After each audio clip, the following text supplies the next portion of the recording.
Hello, and welcome to the 13th class on David. Let's start with a quick review. Last time, we traced David's life from his teens to when he was seated on the throne of Israel and how he changed and matured along the way.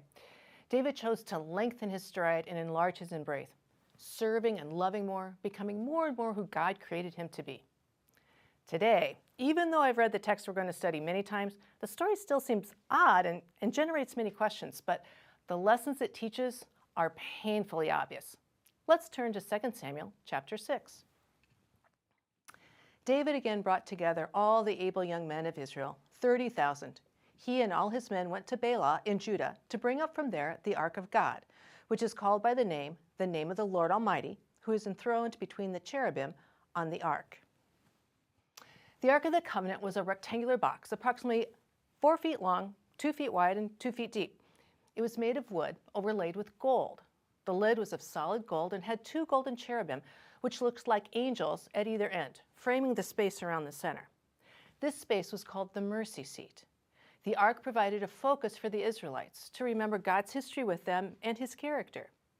It contained the tablets of the 10 Commandments Moses had received from God at Mount Sinai, a jar of manna from the time the Israelites wandered in the wilderness, and the rod Aaron carried when he and Moses confronted Pharaoh. The tablets of the law reminded Israel that God commanded them. The manna reminded them that God provided for them, and Aaron's rod reminded them that God saved them. Now, the ark didn't have magical properties, and it wasn't a talisman or a lucky rabbit's foot. The Israelites learned that when they tried to take the ark into battle without consulting God, and then the Philistines captured it. The priest Eli died when he heard the ark was captured, and it gave boils to the Philistines who housed it. The Philistines quickly realized they did not want to have anything to do with the ark, so they returned it to Abinadab, whose family cared for it for the next 30 years. Now, David wanted to bring the ark to Jerusalem so that his political capital would also become the religious center for the nation. They set the ark of God on a new cart and brought it from the house of Abinadab, which was on the hill. Uzzah and Ahio, sons of Abinadab, were guarding the new cart with the ark of God on it, and Ahio was walking in front of it. David and all Israel were celebrating with all their might before the Lord with castanets, harps, lyres, timbrels, sistrums, and cymbals. This is a huge festival, kind of a national holiday with parades and everyone gathered to celebrate. Then the unthinkable happened.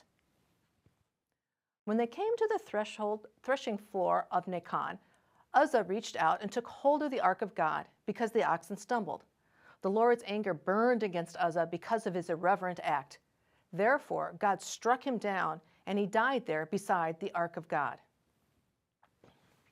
The ark slips, Uzzah reaches out to steady it, and God smites him?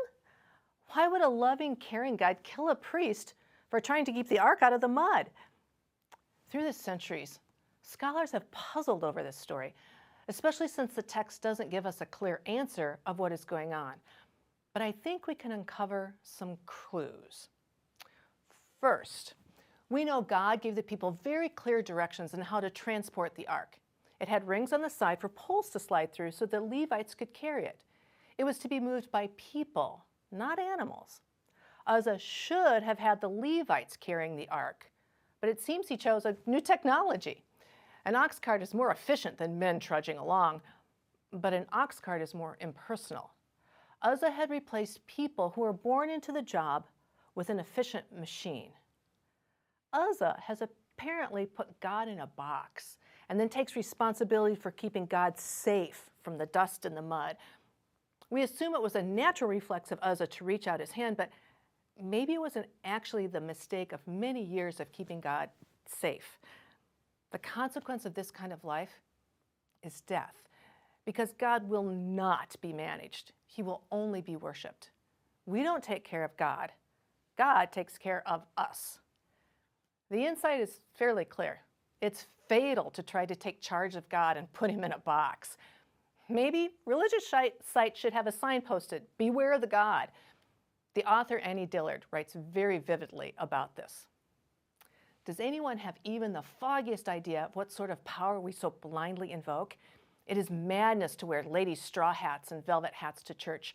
We should all be wearing crash helmets.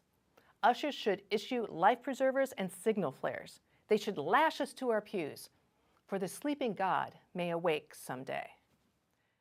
This is why this story is important for us to understand. We come to church to learn about God, learn to pray, learn to obey.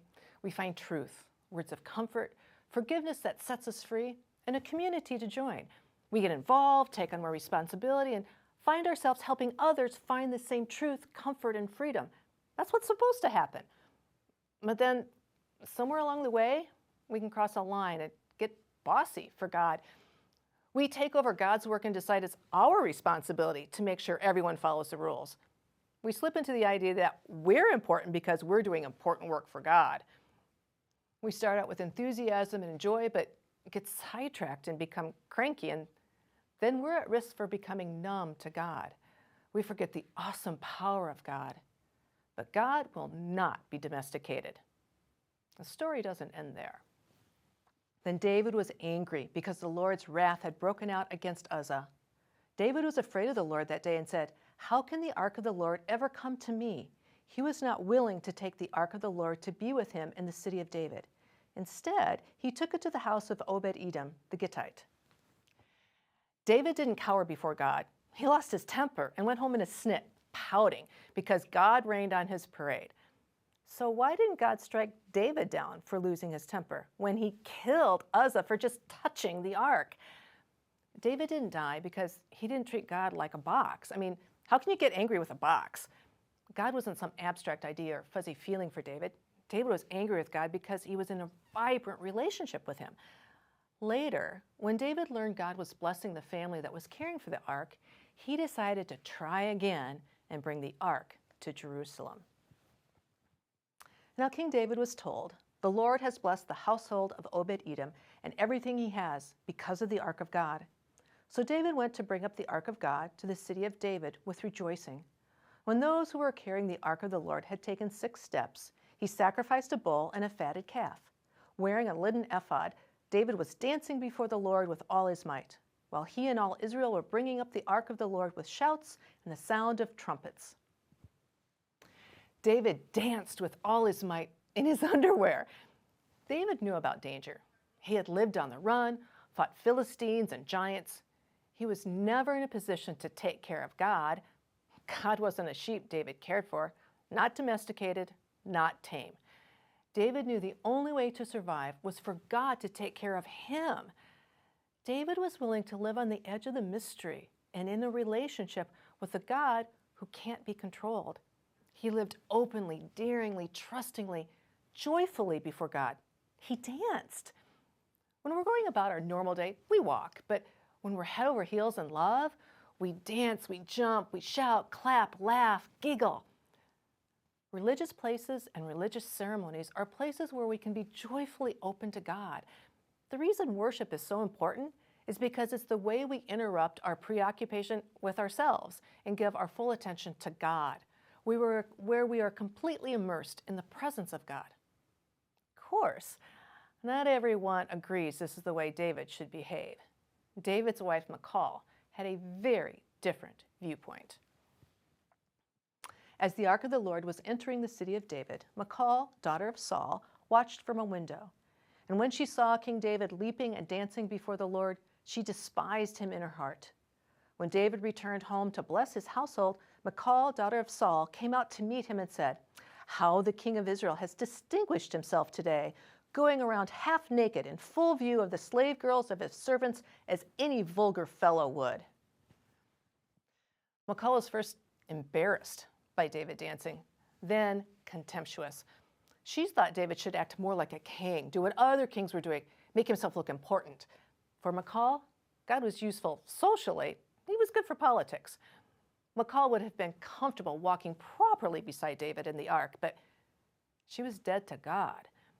As Alexander White said, "Those who are deaf always despise those who dance." David didn't care if he looked foolish to others. He knew he didn't have to be careful or cautious with God. He could be completely open and brutally honest. David knew trying to manage God, to reduce him to our image, to put God in a box, is fatal to a vibrant faith. David wasn't going to die a death by religion. some important takeaways for today. God will not be put in a box. Religion can be an opportunity for death or for dancing. Worship interrupts our preoccupations so we can give God our full attention. I'd encourage you to check out the discussion guide, which also includes study suggestions and other activities. Thanks for joining us. Next time, we'll find out if David will continue to thirst for God's grace when he's arrived at the top. Until then, keep the faith.